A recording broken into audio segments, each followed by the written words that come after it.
నరకం ఏంటో తెలియకపోతే నరకం ఎందుకు తప్పించుకోవాలో అనే భయం కలుగుతుందా?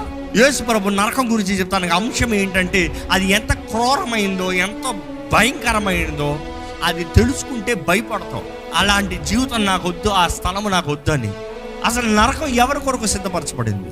అపవాది, వాడు అనుచరులకి, మనుషుడికి కాదు. క్రీస్తు మన కొరకు ఈ లోకంలోకి వచ్చి ప్రతి ఒక్కరు పాపానికి వెళ్ళాల్సిన వారిని, ప్రతి ఒక్కరు నరకానికి వెళ్ళాల్సిన వారిని దేవుడు మరలా రీరౌట్ చేస్తున్నాడు, మార్గాన్ని కనబరుస్తున్నాడు. మార్గము నేనే, ఎవరన్నాడు?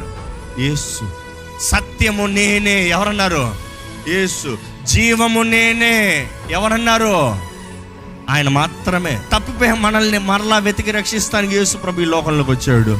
ఈరోజు ఎంతమంది ఇక్కడ రక్షించబడిన వారు ఉన్నారు? వద్దు. ఎందుకంటే ఈ వాక్యం చివరిలో మీరు పరీక్షించుకోవాలి. నిజమైన రక్షణ మీకుందా?